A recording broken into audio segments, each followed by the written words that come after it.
Hello, everybody. I'm Paul Ryden. If you like musical theater as much as I do, you may be familiar with the tune from Hello, Dolly called A Penny in My Pocket. In the song, the famous half a millionaire Horace Vandergelder explains how he made his fortune, and it all started, as the song says, with a penny in his pocket. From such humble beginnings come great fortunes, and no one is more well versed on that than our guest, Henry Womack. He's written a book called Use Your Copper Sense. It empowers everyday people to protect their wealth and legacy, one penny at a time. Welcome, Henry, from Sugar Hill, Georgia. Glad you be with us today. Thank you, Paul. Thanks for having me.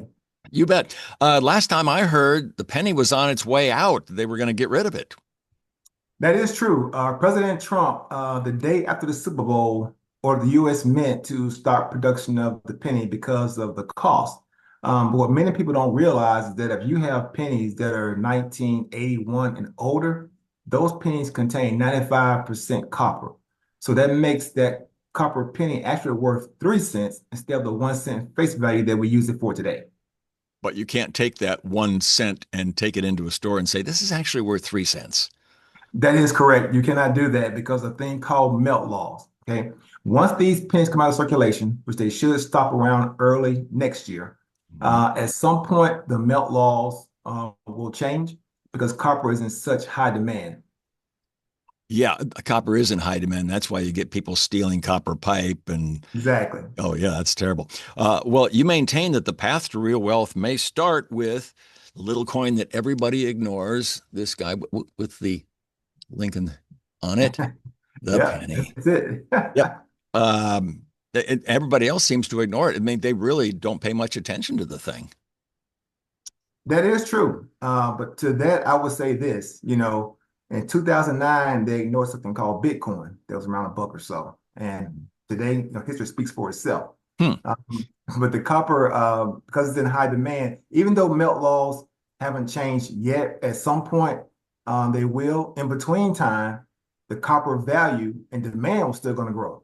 Copper Hmm. is used in all type of industries, electronics, is used in power grids, it's used in satellites, it's used in solar panels. The devices we're on today, computer, phone, whatever, Hmm. contains copper. Hmm. This is interesting. Now, tell us how you got interested in the lowly penny. You've got quite a background. You've worked at the IRS, Social Security, you've been in the Navy, you've got a business degree. What got you interested in the penny of all things?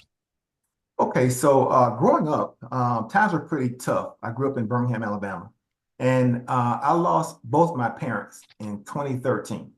Hmm. After losing my parents and cleaning up their home, I discovered these jars and jars of pennies. So I didn't want to get rid of them because they had a lot of sentimental value because my mom just, she loved just saving her pennies. Yeah. So in the process of saving the pennies, I found out that these pennies contain, they're 1981 and older, they contain 95% copper. Once I discovered that, I started doing research into, okay, what is copper used for? And I saw all the industry and utility that it had. And I wondered how many people know this. So whenever I went to someone's house and I saw a jar of pennies or a container, I would ask them, do you know that 1981 pennies contain 95% copper? Demand for is going to grow.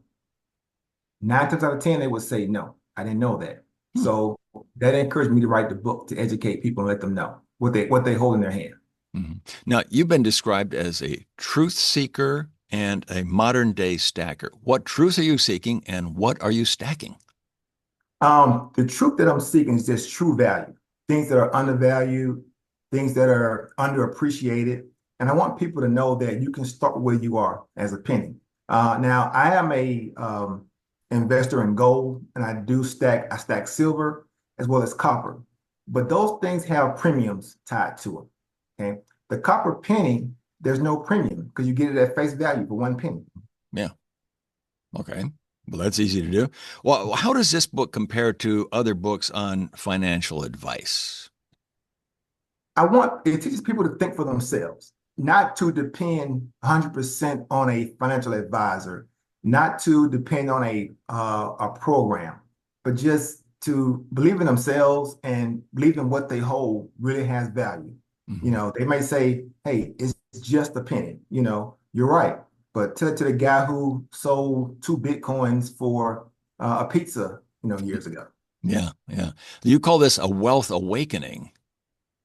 Is that right? Wealth It is, awakening. yes, yes, wealth awakening, because many people don't know they're asleep to it. That's why I titled the book "Use Your Copper Sense," Right. and I crossed out the common sense Yeah. because the common sense says that this penny is only worth One 1 cent. cent. Yeah. That's the common sense.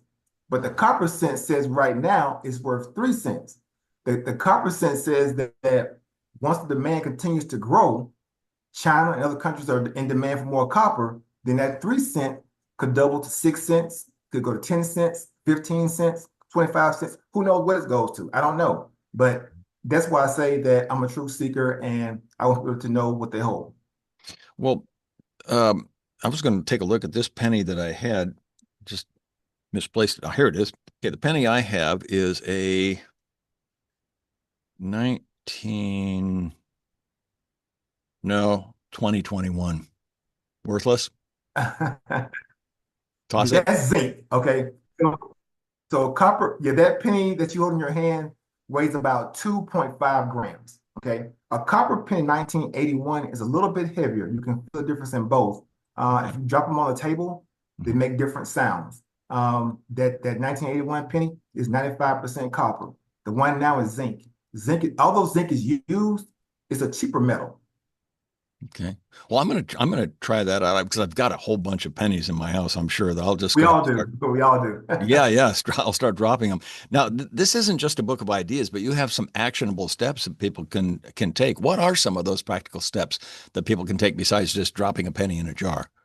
Well, what I recommend you go to the bank, Hmm. take $25 and ask for a box of pennies. They come in boxes of $25 and take them home and get a very cheap scale, very cheap, because you don't want to strain your eyes like me and you.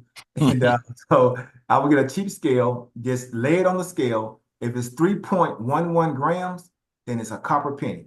If it's 2.5, then that means that it's zinc. Now, there's a trick to this because they changed this in 1982, mid-year. So if it's 1982, some of the pennies may be copper, some may be zinc, but they look exactly the same. But if you weigh that penny, you can tell between the weight difference, 3.11 versus 2.5 Huh. grams. So you can't really tell by looking. No, in 1982, you can't. But anything after 82, you can tell the zinc is real light, very light. Hmm. Okay. Now you have examples in your book of people who put this into practice, don't you? I do actually. Besides myself, there are people who, from 1982, took $1,000 worth of pennies, and if you got $1,000 worth of pennies in 1982, today that would be worth $3,000. Well, if Really? you had a thousand, yeah, but if you had $1,000 cash, you're actually losing money because of inflation. Right. Yeah, it's I've heard those things where you put a penny on the first day of the month, then you double it the next day. Yeah. So you put two more down, and then you put four down, and then you put eight down. I don't know Yeah. I don't know what the how the math works out, but at the end of that, you've got quite a chunk of change. Yeah, exactly. Yeah. Yeah. Huh. Millions to be exact. The book is described as blending spiritual insight with practical money strategies that lead to lasting freedom. Tell us about the spiritual aspect of your advice. Well, there are a lot of countries, particularly India, they use copper for spiritual reasons, for protection. It's also antimicrobial in the health industry, but copper is definitely has a spiritual significance because some of the temples that were built, ancient temples, contain copper within those temples. It is a spiritual, considered a spiritual metal as well. And I want to include that in the book because I want people to know that it's not just monetary value that it has. I also talk about the physical medicinal values. Copper can help kill viruses on contact. It can help with joints. Okay, let me take this thing and remember right here because that could probably, whoops, there it goes. Uh-oh, there's my healing power has gone away. It's rolled on the Yeah, ground. I wear a copper bracelet every day, so yeah, Yeah, I've seen people with the copper bracelets. That's right. yeah, I So wear that's those it's every day. Yeah. for someone who's just now interested in what you have on offer. What's the first step besides buying your book, of course? The first step I would say is to just go to the bank first and just, if you don't want to do $25, do $5, $10, whatever you can afford. Mhm. But get those pennies and just sort through them and start stacking them and saving them. And over time, again, because the demand of copper is going to continue to grow, the value of the copper that penny is going to grow as well. Yeah. Whenever I roll coins and I get coins from change because every once in a while I still use cash Yes, and I yeah. get these coins and I get them in a little coin sorter and it's Mhm. always pennies more than anything else. And so now I think that's probably a good idea to go ahead and take those things sort of and start looking at them more carefully. Right now, I just look at them as little brown coins, Yeah, nothing more than yeah, that, that yeah, aren't worth yeah. much. But all right, I'm going to do that from now on. The book is Use Your Copper Sense. It's just been released and it's available on Amazon. Anything more you want to add there, Henry?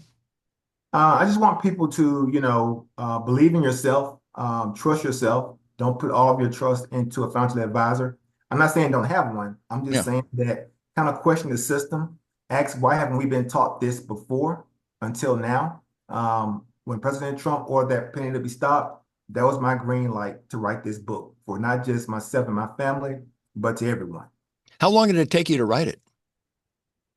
Actually, about maybe 2 years to get the content in my head. Hmm. I just know when the timing was going to be. Like every chapter that I titled, um, there's a section I want to talk about. So I just know when I was going to produce it. So Hmm. I had, some notes I had taken. But when President Trump ordered that, demanding penny be stopped being produced, that was the time to go. All right. Well, thanks for joining us, Henry. Really appreciate it. And good luck with the not comment copper sense. Good luck with copper sense. Book is Copper. Exactly. Use Your Copper Sense. Available Exactly. on Amazon. Henry, thanks again for joining us. Thank you, Paul. Have a great day. You too, and thank you, folks, for spending a few minutes with us on the Global Book Network. I'm Paul Ryden. We'll see you next time.